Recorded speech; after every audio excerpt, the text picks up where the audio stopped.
সবাইকে স্বাগত এশিয়া নিউজে। দর্শক, পুরো সংবাদ জুড়ে আপনাদের সঙ্গে আছি আমি আনোয়ার রাজ। এবার বিস্তারিত। প্রধান উপদেষ্টা ডক্টর মোহাম্মদ ইউনূস বলেছেন, বাংলাদেশের পরিস্থিতি দেখে মানুষ মনে করে অন্তর্বর্তীকালীন সরকার এখনও তাদের জন্য ভালো সমাধান। তারা বলছে না অন্তর্বর্তীকালীন সরকারকে যেতে দাও। আল জাজিরাকে দেয়া একান্ত সাক্ষাৎকারে তিনি এই কথা জানান। ডক্টর ইউনূস আরও বলেন, ভারতে পালিয়ে যাওয়া আওয়ামী লীগ সভাপতি শেখ হাসিনার সামাজিক যোগাযোগ মাধ্যমে বক্তব্য প্রদান বন্ধ রাখতে পারবেন না বলে জানিয়েছেন দেশটির প্রধানমন্ত্রী নরেন্দ্র মোদী। শেখ হাসিনার বিচার সংক্রান্ত এক প্রশ্নের জবাবে ডক্টর ইউনূস বলেন, এটি আইনি প্রক্রিয়া, আইন বলবে কি করতে হবে। এরই মধ্যে ভারত সরকারের কাছে চিঠি পাঠানো হয়েছে, আমরা জবাবের অপেক্ষায় আছি। আগামী নির্বাচনে আওয়ামী লীগকে অংশ নেয়ার অনুমতি দেয়া হবে কিনা এমন প্রশ্নের জবাবে ডক্টর ইউনূস বলেন, এই প্রশ্নের উত্তরের একটি অংশ আওয়ামী লীগকেই নির্ধারণ করতে হবে। দলটি আগে সিদ্ধান্ত নেবে তারা নির্বাচনে যোগ দেবে কিনা। তারা এখনও কোনো ঘোষণা দেয়নি।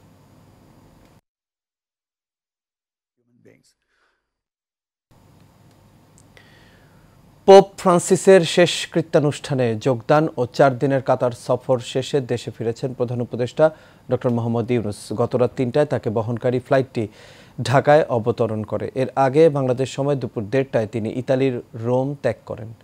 শনিবার বিশ্ব নেতাদের সঙ্গে পোপ ফ্রান্সিসের শেষকৃত্যে যোগ দেন প্রধান উপদেষ্টা। আগের দিন তিনি কাতারের দোহা থেকে রোমে যান। পোপ ফ্রান্সিসের অন্ত্যেষ্টিক্রিয়া শেষে ডক্টর মোহাম্মদ ইউনূসের সঙ্গে সাক্ষাৎ করেন ক্যাথলিক চার্চের শীর্ষস্থানীয় 2 নেতা কার্ডিনাল সিলভানো মারিয়া টমাসি ও জ্যাকব কুভাকাত। তারা ডক্টর ইউনূসের কাজের প্রতি গভীর কৃতজ্ঞতা প্রকাশ করেন।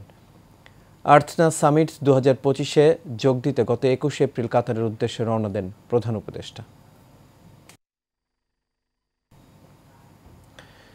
লালমনিরহাটের বুড়িমারি রেল স্টেশন থেকে বুড়িমারি এক্সপ্রেস চালুর দাবিতে রেল ও সড়কপথ অবরোধ করেছেন স্থানীয়রা। এতে অন্তত 35 কিলোমিটার তীব্র যানজটের সৃষ্টি হয়েছে। ভোগান্তিতে পড়েছেন হাজারো মানুষ। সকালে স্থানীয়রা হাতিবান্ধা মেডিকেল মোড়ে মহাসড়কে গাছের গুঁড়ি ফেলে এই অবরোধ তৈরি করেন। এর ফলে দূরপাল্লার বাস, ট্রাক সহ সব ধরনের ভারী যান চলাচল সম্পূর্ণভাবে বন্ধ হয়ে গেছে। তবে ছোট আকারের যান চলাচল অব্যাহত রয়েছে।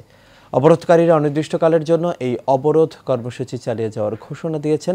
তাদের স্পষ্ট দাবি, বুড়িমারি রেলওয়ে স্টেশন থেকে ঢাকা রুটে সরাসরি বুড়িমারি এক্সপ্রেস ট্রেনের চলাচল শুরু না হওয়া পর্যন্ত তারা সড়ক অবরোধ করে রাখবেন।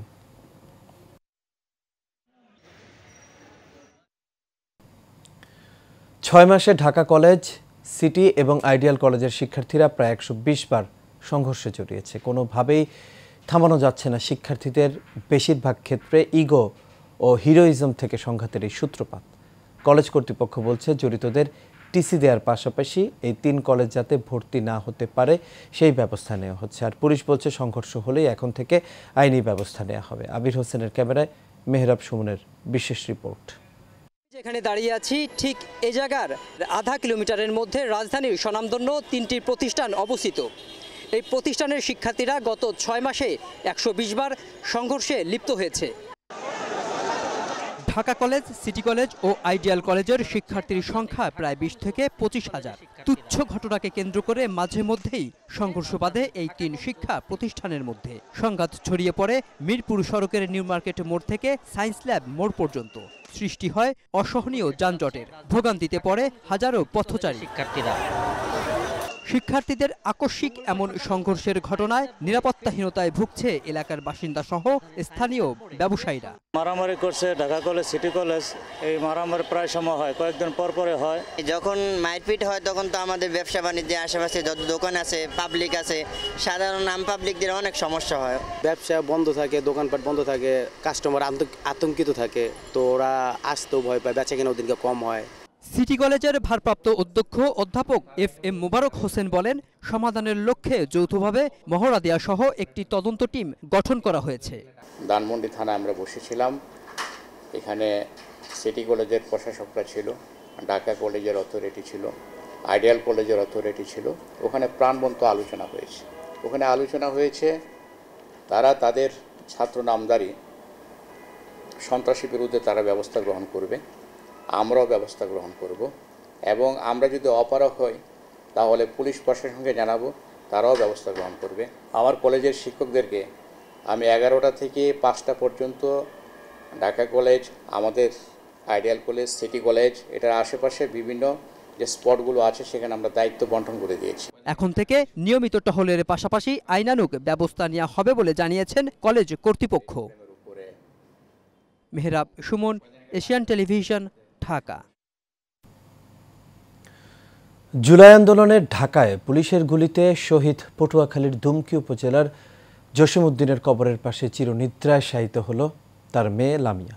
রোববার সন্ধ্যা 7:30টায় পাঙ্গাশিয়া মাধ্যমিক বালিকা বিদ্যালয় মাঠে জানাজা শেষে বাবার কবরের পাশে দাফন করা হয়। জানাজায় উপস্থিত ছিলেন জেলা প্রশাসক আবু হাসনাত মোহাম্মদ আরেফিন, বিএনপির সিনিয়র যুগ্ম মহাসচিব অ্যাডভোকেট রুহুল কবির রিজভী, এনসিপির মুখ্য সংগঠক সার্জিস আলম এবং দুমকি উপজেলা নির্বাহী কর্মকর্তা আবুজর মোহাম্মদ ইজাজুল হক সহ আরও অনেকে। এর আগে শনিবার রাত 10টার দিকে রাজধানীর মোহাম্মদপুরে ভাড়া বাসায় গলায় ওড়না পেঁচিয়ে ফাঁস দিয়ে আত্মহত্যা করে লামিয়া।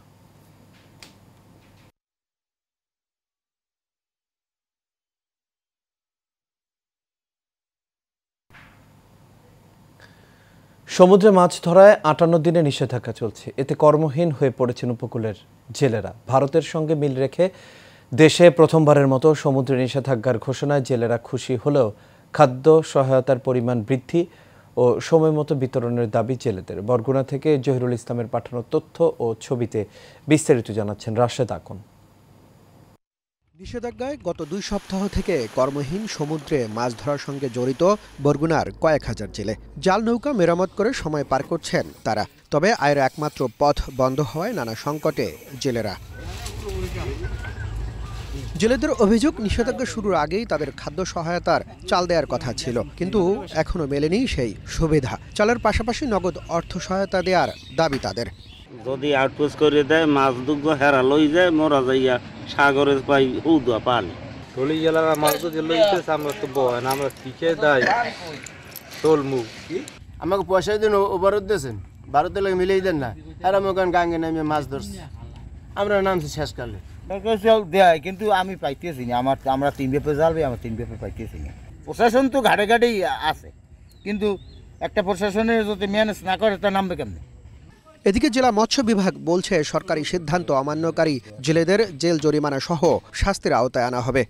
তারা খুব আনন্দ উৎসাহের ভিতর দিয়ে অবরোধ পালন করছে। আপনি যে অভিযোগটা করেছেন এ বিষয়ে আমার কাছে একটা মৌখিক অভিযোগ আসছে, আমরা সত্যতা যাচাই করছি। যদি সত্য বলে অবশ্যই তাকে আইনানুগ শাস্তির আওতায় আনা হবে। বরিশাল বিভাগে নিবন্ধিত জেলে 4,19,280 জন। মাছ ধরা বন্ধের সময় জেলেদের 80 কেজি করে, 58 দিনে 77 কেজি করে খাদ্য সহায়তা দেওয়ার কথা রয়েছে। Rashed Akon, Asian television. এবার দেশের বাইরের খবর। কাশ্মীর সীমান্তের নিয়ন্ত্রণ রেখা বরাবর ভারত ও পাকিস্তানের সেনাদের মধ্যে ফের গোলাগুলির ঘটনা ঘটেছে। রাতে এই গোলাগুলির ঘটনা ঘটে, তবে এতে হতাহতের কোনো খবর এখনও পাওয়া যায়নি। এ নিয়ে টানা 4 রাত ধরে কাশ্মীর সীমান্তে ভারত ও পাকিস্তানের সেনাদের মধ্যে গোলাগুলির ঘটনা ঘটল। সোমবার এক প্রতিবেদনে এসব তথ্য জানিয়েছে ভারতীয় সংবাদ মাধ্যম এনডিটিভি আরও বলছেন, জম্মু ও কাশ্মীরের নিয়ন্ত্রণ রেখা বরাবর টানা 4র্থ রাতেও সংঘর্ষ বিরতি লঙ্ঘন করে বিনা উস্কানিতে পাকিস্তানি সেনারা গুলি চালিয়েছে বলে দাবি করেছে ভারতীয় সেনাবাহিনীর কর্মকর্তারা। এর আগে রোববারও কাশ্মীর সীমান্তের নিয়ন্ত্রণ রেখা বরাবর ভারত ও পাকিস্তানের সেনাদের মধ্যে ফের গোলাগুলির ঘটনা ঘটে।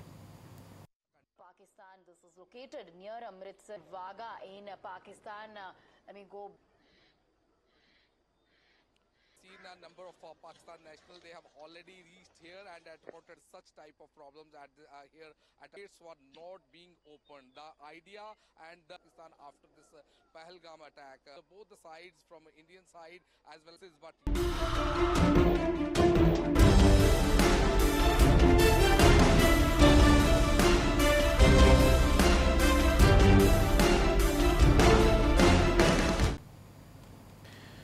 সাভার আশুলিয়ার নবীনগর চন্দ্রা মহাসড়কের নির্দিষ্ট স্থানে ইউটার্ন থাকলেও রাস্তা কেটে ইউটার্ন তৈরি করে নিজেদের ইচ্ছে মতো চলাচলের কারণে প্রতিনিয়তই ঘটছে দুর্ঘটনা, যেখানে নেই কোনো ট্রাফিক নিয়ন্ত্রণ বা সংকেতের ব্যবস্থা। ফলে ছোট বড় গাড়িগুলোর সুবিধার জন্য চালকরা ইচ্ছে মতোই ইউটার্ন নিচ্ছেন, আর এতেই বাড়ছে এই দুর্ঘটনা। কালিয়াকৈর থেকে দেওয়ান সামান উদ্দিনের পাঠানো রিপোর্ট জানাচ্ছেন আনোয়ার রাজ। ঢাকা টাঙ্গাইল ও নবীনগর চন্দ্রা মহাসড়ক গুরুত্বপূর্ণ ও ব্যস্ত মহাসড়ক। উত্তরবঙ্গের ২৪টি জেলার গাড়ি এই মহাসড়ক দিয়ে চলাচল করে। এই মহাসড়কে আশুলিয়ার কবিরপুর ও বারুইপাড়া এলাকায় সড়কের মাঝখানে অবৈধ কাটা অংশের অব্যবস্থাপনায় প্রতিনিয়ত ঘটছে দুর্ঘটনা।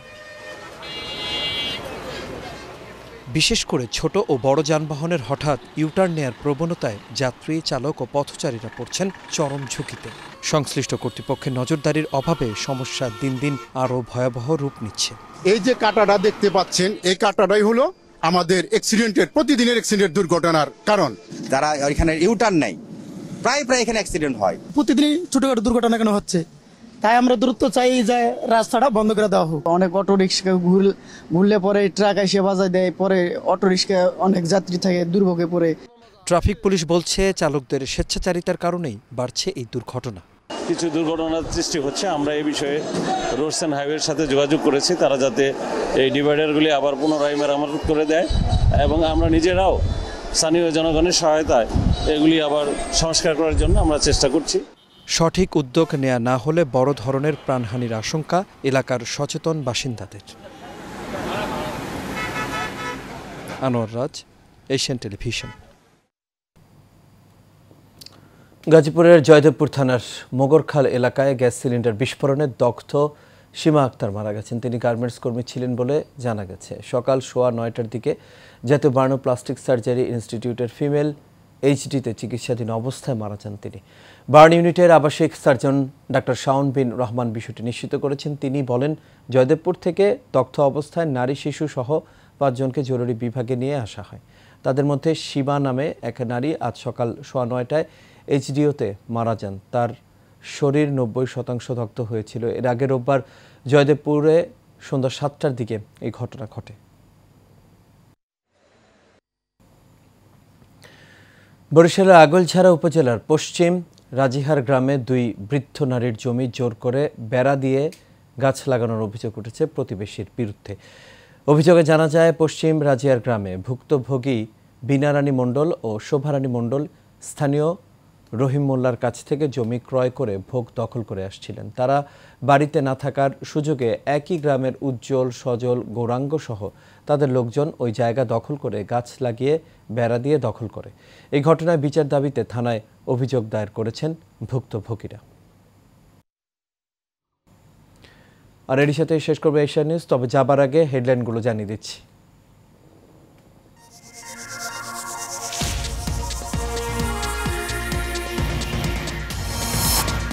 দেশের পরিস্থিতি দেখে মানুষ মনে করে অন্তর্বর্তী সরকার ভালো সমাধান, আল জাজিরাকে বললেন ডক্টর ইউনূস।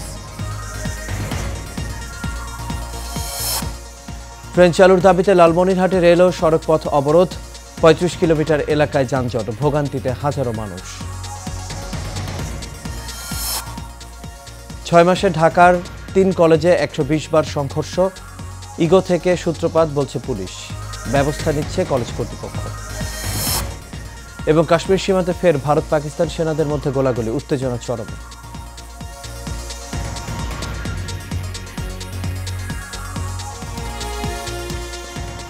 দর্শক, এই ছিল আমাদের এখনকার আয়োজন। আমাদের পরবর্তী সংবাদ দেখার আমন্ত্রণ রইল। এতক্ষণ সাথে থাকার জন্য সবাইকে ধন্যবাদ।